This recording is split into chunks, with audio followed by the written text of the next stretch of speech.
Last week, you may have been with us when we heard from Adolfo Reyes with the World Travel and Tourism Council. He gave a presentation on the WTTC's activities during this coronavirus pandemic and their new health and hygiene standards for the travel industry that were developed to ensure travelers around the world have a consistent and safe experience as we move through this pandemic. One second, let's just let a few more people in. All right. So as we learned from Adolfo last week about these new safety protocols, we wanted to share some practical experiences with you. Earlier this year, IITA worked with the WTTC to develop and actually adapt those protocols for tour operators. And one of our tour operator members, Kaleidoscope Adventures, has put those protocols to work in their company. And that's what we're going to hear about today. How did they do it? What did they have to do to change in their company and their working relationships with suppliers? And hopefully that it would be good information for you to take back and apply in your own businesses. Given our role in the protocol development, the WTTC has authorized IITA to approve our members to use the Safe Travel stamp. Kaleidoscope Adventures is the first U.S. tour operator to earn the Safe Travel stamp, and we were excited that the company is an IITA member, and we were able to award that stamp. We have the ability to award the stamp to our members, tour operators, and also suppliers and destinations. And so we're happy to do that if anybody would like to adopt the WTTC protocols and agree to the terms and conditions. We should have the application and information up on our website by the end of this week. We're waiting on a little bit of a legal review right now, but it should be up later this week. So let us know if you're interested in that, and we'll help you go through the process. If you have developed your own protocols, as many suppliers, particularly as we know in hotels, have done, then they probably would have to be reviewed by the WTTC just to make sure that they do not conflict in any way and are totally in line with their protocols.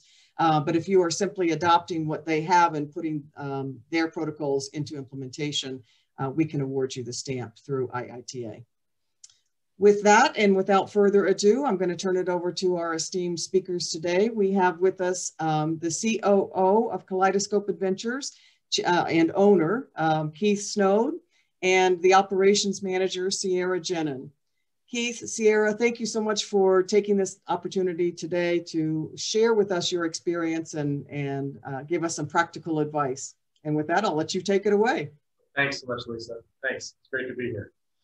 So we're going to jump right in. I will tell you that our team developed a lot of these protocols prior to knowing about the WTTC stamp, actually. We got together early on after we got through the refund process that we've all been through and decided, what are we going to do moving forward? How are we going to change? How are we going to pivot? And one of the action items that came out of that, one of the programs that came out of it was our hashtag #KASAFE campaign, which amazingly ended up having a lot of the changes that we needed to meet the protocols that the WTTC recommends. So I'm going to jump into a PowerPoint and we'll start from there. So you see in the middle there, we've actually earned our Safe Travel stamp. That's one of the pieces that you will receive when you earn your own Safe Travel stamp, which I encourage everybody to do. And we'll just continue to move forward here. There we go. So, you know, three things. What do our consumers need to travel confidently with us again? Our hashtag #KASAFE campaign, and then the protocols, the Safe Travel protocols by the World Travel and Tourism Council. So we're going to kind of cover those three areas as we go through here. So our #KASAFE campaign, like I said, was the first thing that we put together. And you're seeing all of the components really of it right here, which is our #KASAFE Supplier Certification process, which we call KA Approved. Our KA Certified Tour Directors, our care kit that we give to each traveler, a medical professional complimentary package included. Now, we deal with groups predominantly, so therefore it's important for us to include that complimentary package so that they have somebody along that can help on the medical side of things. Post-departure travel protection for each traveler. Our online registration and payment system, which I'll get to in a little bit. New flexible cancellation policies, which is something that we thought through quite a bit. And then once we got all those things done, we actually received, part of our goal we added to the KA Safe campaign was to receive our Safe Travel Stamp. So we've actually implemented everything you see on this page and are really excited about it. I'm going to go into a little detail about our campaign and what we've done. And then Sierra's going to take it over and she's going to talk a little bit about her review, because she was the one that led the charge on reviewing the WTTC's protocols and making sure that we met everything and were ready and prepared to receive our stamp. So supplier certification, our KA approved. We really wanted to make sure that we expressed peace of mind with our travelers, that they knew that we have vetted each one of our suppliers thoroughly, had them answer questions about their health and safety, what they're doing at their property as part of the program to ensure that our travelers are safe while they're there. And so we have the guidelines from the WTTC that obviously we reference and we encourage them to use, but we will also accept as part of this program if they have their own guidelines once we review them and make sure they've answered all the questions that we have that we need answered for our clients. We keep this information in our system so that it is actually visible for our sales team. When our sales team is going through the selection process of suppliers, they can actually see when they search if they have been KA approved or not, so that it makes it easier for them to decide who the supplier is they're going to use.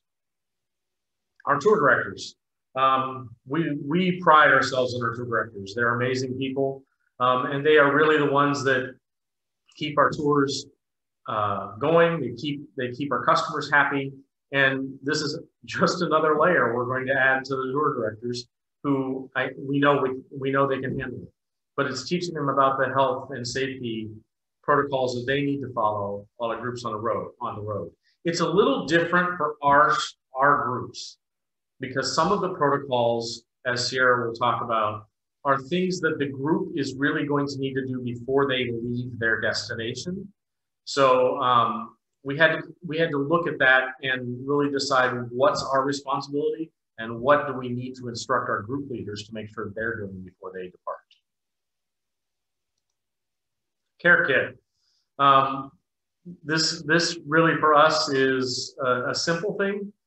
Things like hand sanitizer, individual lanyards for tickets. So we actually pre-package and sanitize everything ahead of time so that if there's no handing out on the bus, things like that, we can have everything in a lanyard with a plastic cover so that when they receive it, it's nice and clean in their drawstring bag for all the personal items.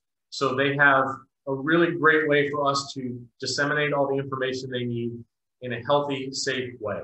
And then the hand sanitizer there, obviously, so that they have it on the bus. But most of the bus companies, also the motor coach companies that we've been talking to, as part of their protocols are providing sanitation equipment and things like that on the coach to keep it clean as well. So every extra layer we can add really helps us meet all of the protocols to be safe and secure for all of our passengers. Medical professional complimentary package. This is a big one. If a school or a group could have a volunteer that's going to come along on the trip that's a doctor or a nurse to help make decisions for the group, especially when we're dealing with student groups. This is maybe not something you could do for all types of groups, but for us with student groups, it is a very important aspect of what we do because a lot of that responsibility falls to that group leader. And having the advice of a medical professional that is along to help them is a really, really great advocate to have when you're traveling with a group. Post-departure, this is something that we are including for every traveler. This protection covers, the medical issues while they're on the trip. It helps if they are, if their trip is cut short. All of the things that we all know about post-departure. We felt after the pandemic started and with us moving forward that this was an important addition for our KA Safe program. And so it's something that we've added. for everybody. Of course, it doesn't include the cancel for any reason travel protection, which they can purchase over and above this. But it does include, while they're on the trip, all of those benefits for trip delay, medical, all of those things. This one's been an important one for us. For groups, online registration and payment. We have now moved to, in the group world, there are two ways you can pay. You can either go online, you can pay the travel company directly, each individual, or the group collects the money and sends the money to you. So this one was a big one for us because any of the ones in the past where the group collected the money, we didn't have visibility on the individual passengers as much as we should. So we have now changed our entire process. Everybody registers online now, whether they are a group that is paying directly to the group leader and we are receiving one check, or whether they are paying us directly through the portal that we have set up. This gives us visibility, but it also gives us a way to communicate with individuals and help with the communication from a health and safety standpoint as well. It's a way that we can ensure that bus safety information is disseminated to everybody. It's a way we can ensure hotel safety information is disseminated to everybody. So now we've added that extra layer. You know, we have our outstanding tour directors that are in the field with the groups, but before that, we now have this portal where everybody has to flow through the portal where we can share information. So this was a big change for us.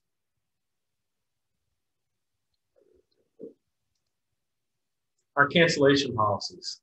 So this was one of those moments where we looked at how we handled the cancellations this year and finally just sat down and said, well, if this is how we're going to handle it, why don't we just change the policy to match how we handle things? And, you know, in a pandemic, you kind of look at things and make, you know, in this situation, we had to look at things and say, how are we going to be good stewards of our customers and our suppliers and everybody that's involved? And we came up with this new cancellation policy that basically up until 72 hours before, 72 hours is the only point where 100% of the payments are non-refundable, which is quite different for a group. 35 days prior, it's the initial deposit, plus anything we can't get back from the supplier. And the big change for us here is we are looking at ways of using our technology to help inform our clients when we're making non-refundable payments on their behalf. So if we're going to go buy theater tickets, we're going to be more diligent about saying, hey, this is the date we're buying, this is how many we're buying, and that money's spent. So that we can make sure that at any point along the way, they have 100% clarity on how much is non-refundable and how much is refundable. So that's just a new point of clarity. It's the way we were dealing with it before, but now we're putting it in writing so that everybody understands it clearly up front. So this is where I'm going to kind of, we obviously the next step for us, once we realize that we have done all this work and it matches what the WTTC is going for with their safe travel stamp and the protocols to follow. This is where I'm going to turn it over to Sierra, because Sierra is the one that actually took the lead in our office and started having that conversation, started looking through those details, and so I'll let her take it from here. Perfect. So, do you want to share the screen? Yes, let's look at, if we go to the WTTC website, because I started this process in May, I believe. I was doing research on our Get You Safe program and ran across this, and even when I looked at it today, they've actually put out even more from when I started this. So on the WTTC website, if you haven't seen this yet, there are all of these different global protocols, and they're based on, you know, whoever you are, whatever you represent. So I'm going to be talking specifically about the tour operator one because that's what we are, but know that there is shopping now. No, that was in May, but all of these actually, this came out June 23rd. So even if you looked at this in May, go back and look at it because they are releasing them quite often. Now there's one on insurance that just came out. So take a look at these different protocols, but I'm going to focus on the tour operator one. So if you download the protocols in our tour operator one, there are 4 main sections. And when I first started looking at these, it was a little scary. It looked like it was going to take us a long time because the docs are about this big with 4 pages of deliverables that we have to meet to get the safe travel stamp. So when I first looked at it, I was like, you know, maybe we won't do this. But then when I actually got my glasses out and started reading the little fine print, I realized that there really wasn't that many things that we would have to put into place to qualify because of all of the things that Keith already said, because we already did all this KA work, we had already done a lot of these deliverables. So I say all that to say, when you start looking this over, if you haven't already, don't be scared. Almost all of you have implemented your own protocols, and some of you might be almost there. Some of you are at least 50%. I guarantee you, if you have any type of COVID protocols for your business, you're 50% there already. And a lot of you are much closer than you think to getting this. It looks scary. There's a lot of information, but you can do it. So I'm going to talk about the 4 main sections. And the first one, at least for tour operators, is operational and staff preparedness. So what I kind of did, instead of reading through every single bullet point, because there's a lot and they're very small, I've chosen one from each section that we had already done and one that we hadn't, that we actually had to work towards to be able to qualify for the safe travel stamp. So one of the deliverables on the first section of the operational and staff preparedness is suppliers and partners like hotels, restaurants, parks, and transportation are vetted to ensure that they meet or exceed industry and local standards for health and hygiene. Keith already told you that we're making all of our suppliers get KA approved. We have a list of questions that we're asking them. We're actually making sure that we get things in writing. And knowing that, you know, it's fluid and it's going to change, we make sure to put dates on when we receive things. So we check that box easily. We had already done that. And again, most of you probably have already done that as well. Another one of the deliverables in the same category is tour operators should train all staff to prepare and execute operational plans. We had talked about this in theory, and we know that we needed to train our staff. All of our staff knew what we were doing.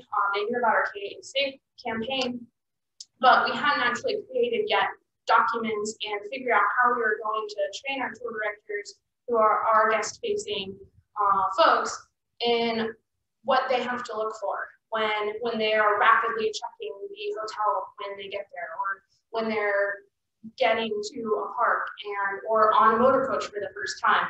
So we actually had to create and amend our handbook, our employee handbook, our tour director handbook, and put into place training protocols to be able to satisfy this deliverable. So that is one that we had to work towards before we actually applied to get this. And a side note I want to add here is that I know a lot of companies have emergency response plans, and there were a lot of things that we already had that we had been working through and updating in our emergency response plan that actually already applied to this section as well.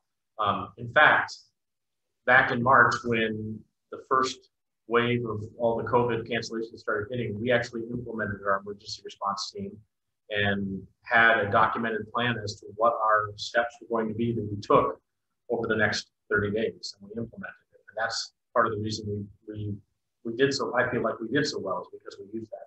But a lot of those protocols that you have as part of your emergency response plan fit into this point here as well. So yeah, sorry. Great. And under that same deliverable, there's a line, one of the bullet points that dictates we should give options for operations when possible for advanced ticketing, timed entries, in smaller groups. We're a tour operator. We already pretty much do this. We normally always have advanced reservations. We always try to obtain tickets in advance, but we're making a more conscious effort moving forward in getting the tickets in advance, disseminating those tickets in a safe way, not doing it at the doorways, around other people. It will be just our group when our group's getting tickets and such. But another really cool thing that we developed in the same note is our Just For Us Adventures campaign. And so it says, you know, to have smaller groups. Well, Just For Us is just that. We spent quite a few months calling suppliers and asking if they had options for exclusive group outings, where we searched the US for private tours, outdoor dining, limited capacity venues, outdoor adventures, and accommodations that would reduce interactions with other parties. So actually on our website, we highlight quite a few of our Just For Us adventures.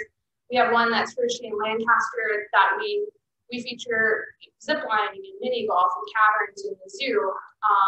We have a private dude ranch in Colorado that we made partner with and offering a private retreat that is only that group.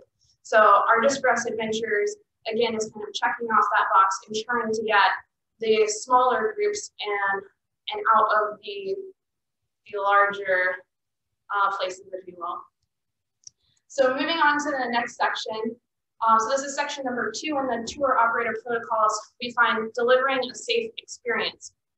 One of the tiny deliverables under this was implement customer processes, including guest information and minimizing physical contact. And again, we had already done this with our Kaleidoscope program. But one thing that we did have to work towards getting is we worked with suppliers to understand what additional measures they have been introduced to. And so for us, this is ongoing. We have over 2,000 suppliers in our database. We could have, but we didn't. We started working with these suppliers months ago to try to understand what they were doing. What do we need to satisfy their protocols, et cetera. So this is an ongoing thing for us, and to, again, have the safe travel stamp, we are keeping up our end of the bargain and making sure that we're working with suppliers before we're sending our guests there. Something interesting that we wanted to highlight that I found when we've been calling all of the different suppliers and are the motor coach companies. So some are saying that they're keeping the driver's seat behind the seat behind the driver's seat open. Some are doing the entire complete row. Some are providing hand sanitizers. Some are telling you the different ways that they're cleaning the motor coach after our guests get off. And then we had a motor coach company that say they were blocking the bathroom and we had no access to it, the restroom on board. And so again, we have to work with the suppliers and understand their protocols and make sure that we can also comply as good partners with their protocols. Because some of those we might not be able to and have to go with a different supplier. And lastly, under delivering a safe experience, under the customer processes, WTTC requires masks be available. That's one of the deliverables you'll see, I believe, in every protocol, no matter your industry. But so in our care kit, we'll have our tour directors anywhere we'll be. Again, we will have masks available to our guests in case you have a kid that shows up that forgot to bring one, which is always possible. Yes. And if we move on, so the third section, at least for the tour operator, is rebuilding trust and confidence. One of the deliverables that we had already done was explore collaboration with medical travel insurance companies to offer traveler insurance. Keith told you all about that. But one thing we hadn't done is inform guests about support available, and guest-facing staff should be trained and prepared. So again, that was updating our tour director training procedures to give them the tools and knowledge they need to be successful in answering questions, rapidly ensuring that the suppliers are complying when our groups arrive, et cetera. So that was one thing, again, that we had to work towards before we could apply. And the last section in our protocols is implementing enabling policies. And this is basically a call to action. And Keith, I believe, is going to tell you a little bit about it.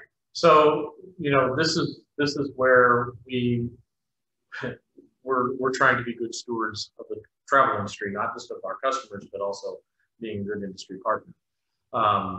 We are continually looking for ways that we inform our elected leaders. I know that IITA is part of that, US Travel is part of that, SITA, everybody that we participate with those, that outreach to elected leaders on issues related to our industry, from financial relief to clear guidelines.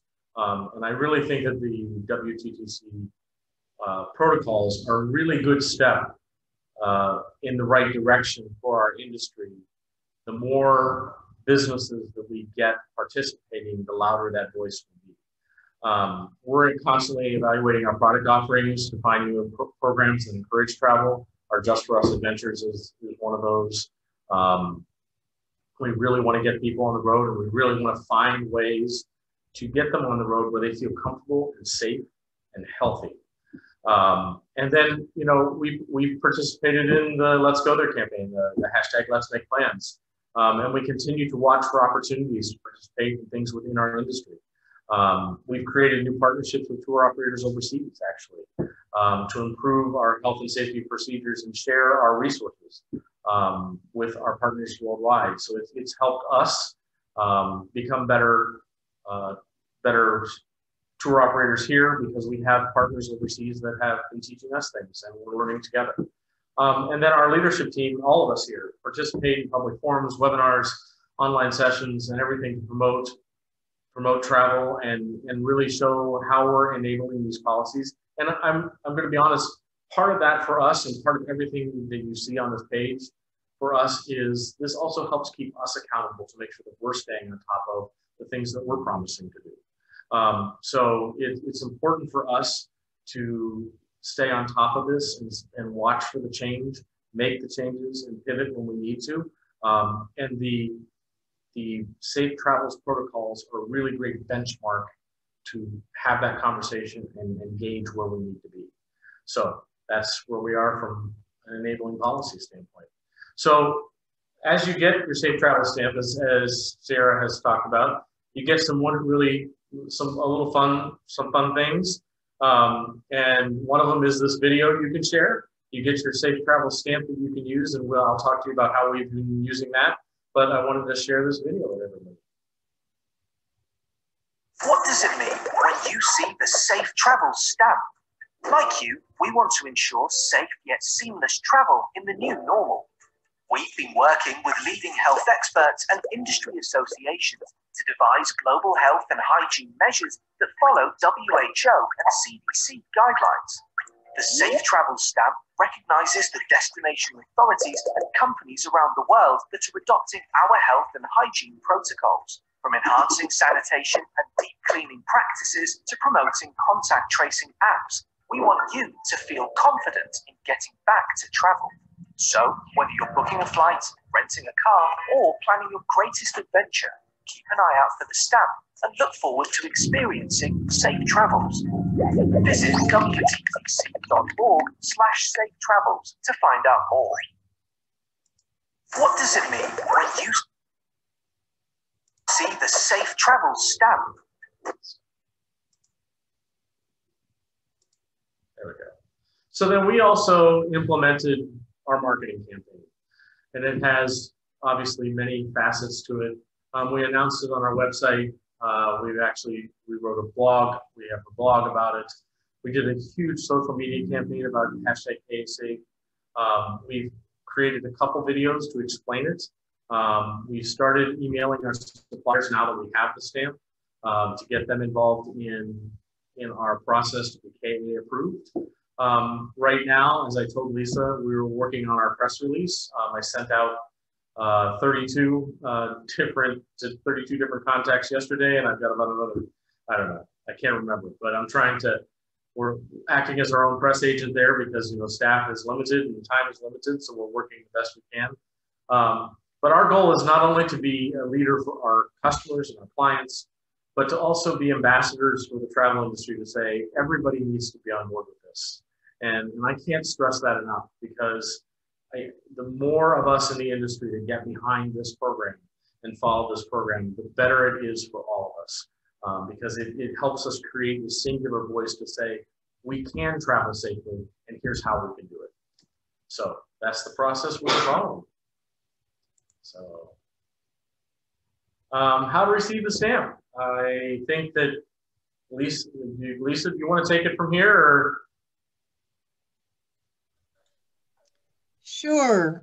Thank you, Keith and Sierra. That was really a great presentation. And you guys have done so much work. And like you said, had done it and started it prior to the WTTC stamp. So that's great. And I'm sure so many have as well. And it's just important to get that word out and communicate to your suppliers and your clients and partners. As I said, the stamp information and application will be on our website, hopefully by tomorrow. And the process is fairly easy if you agree to implement WTTC's protocols.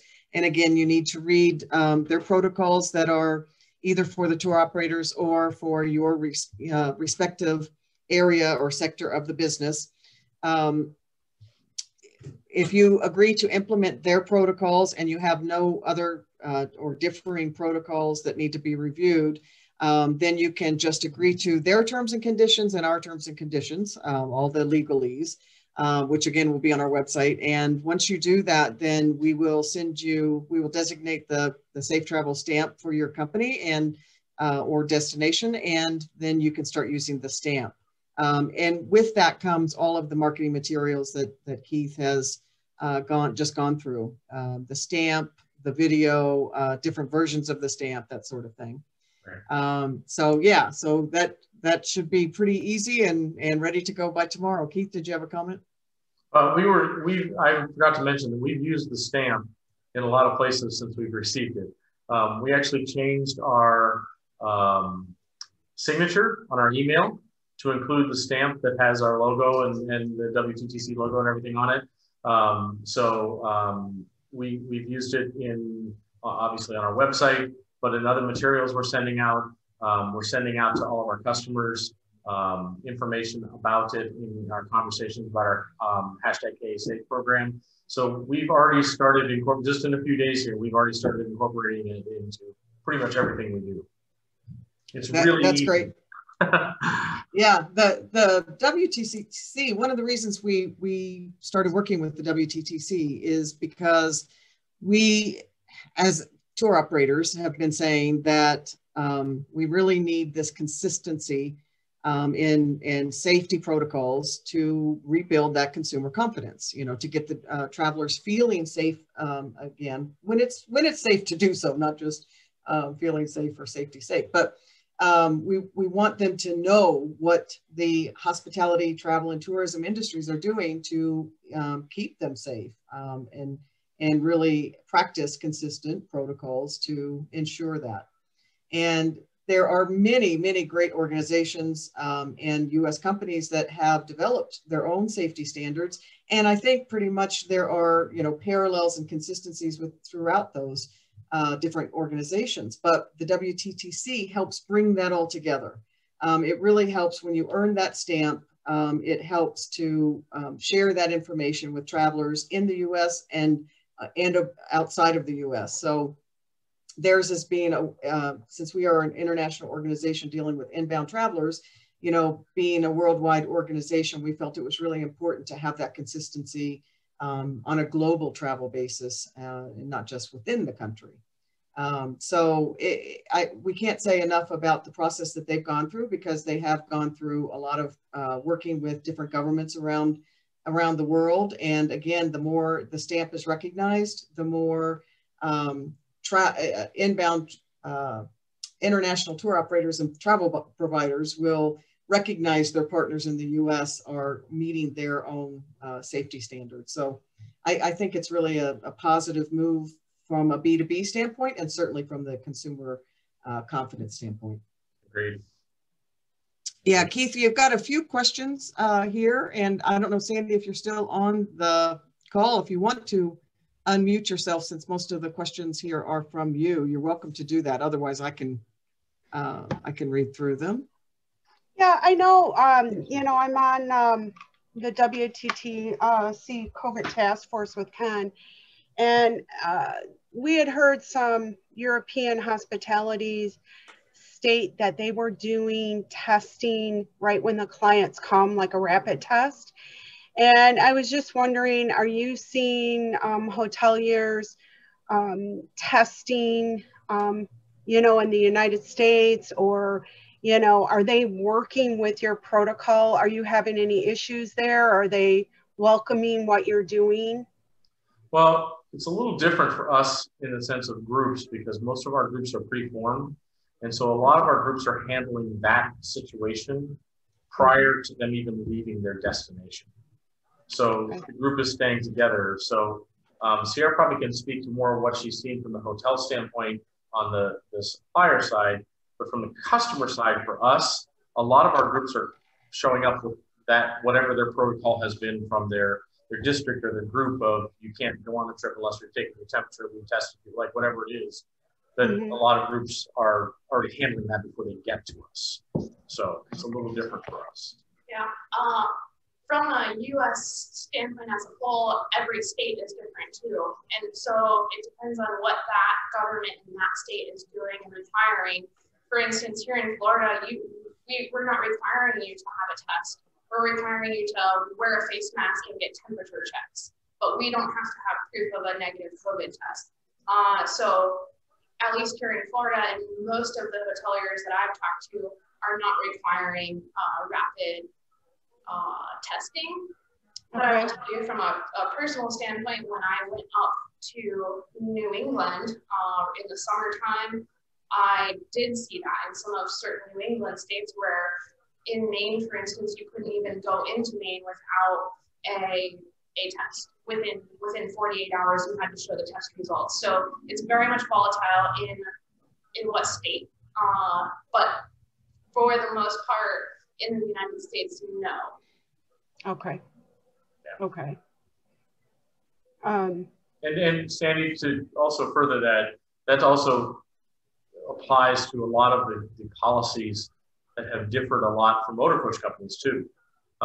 We've had motor coach companies that have said, with groups, your group makes the decision on how much spacing needs to be on the coach. We've had other coach companies that said, no, they don't get to make the choice, this is what it is. So it's been a very supplier by supplier conversation, which, you know, as a tour operator, for all of us, is going to make our job even more difficult because now I've got to communicate this to this customer, and by the way, for this customer, then it's totally different. So yes, it's been an interesting conversation. Yeah, it's got to be tough because there's no standards out there, which I know that obviously WTTC is trying to help with putting standards in place, and US is all over the place. Yes, yes.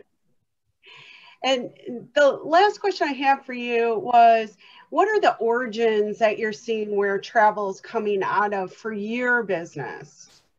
So we work overseas. From an overseas standpoint, we work with a supplier in Ireland right now, and also in Australia. Those have been our two big inbound markets, and we've kept contact with them. In fact, the supplier in Ireland is now our partner in kind of a different arrangement. But we don't have anything coming in, as most people do. But in the U.S., it's interesting. We see group interest from Texas. We see group interest from groups in Florida. And then the neighboring school district right next to them says no. So it is very spotty, and there's not a rhyme or reason. And that's one of those places where I just would love to have a crystal ball and tell you that's where it is. But you just have to keep alert and find the people that are ready to start planning. Are you having a maximum number count for your groups, out of curiosity? Again, it depends on the group. You know, we set up the Just For Us Adventures. We set up so that everything was at 50% capacity, basically. So a 55 passenger motor coach, the group that we would have with that for those Just For Us Adventures, all of those tours we put together were at 50% capacity per coach. So that was for the tours we're setting up. That's what we did. But a group that preformed group that comes to us, we're having a conversation with them about the requirements they have to follow, and then helping integrate a tour that meets those requirements. Okay. Well, that's all the questions I had. Thank you. Welcome. Thanks for being on. Yeah, thanks, Sandy. Great job. Thank you. Juan, would you like to ask your question? Hi, everybody. This is Juan speaking. Can you hear me well? Yes. We can. Oh, thank you. I'm with a face mask, so I will do my best. I'm working at CUSA Tours with my partner Peya, that is in this meeting as well. I really appreciate this kind of spaces in which we all are able to find new information and useful information to guarantee our customers and indeed ourselves to operate in a secure parameters, right?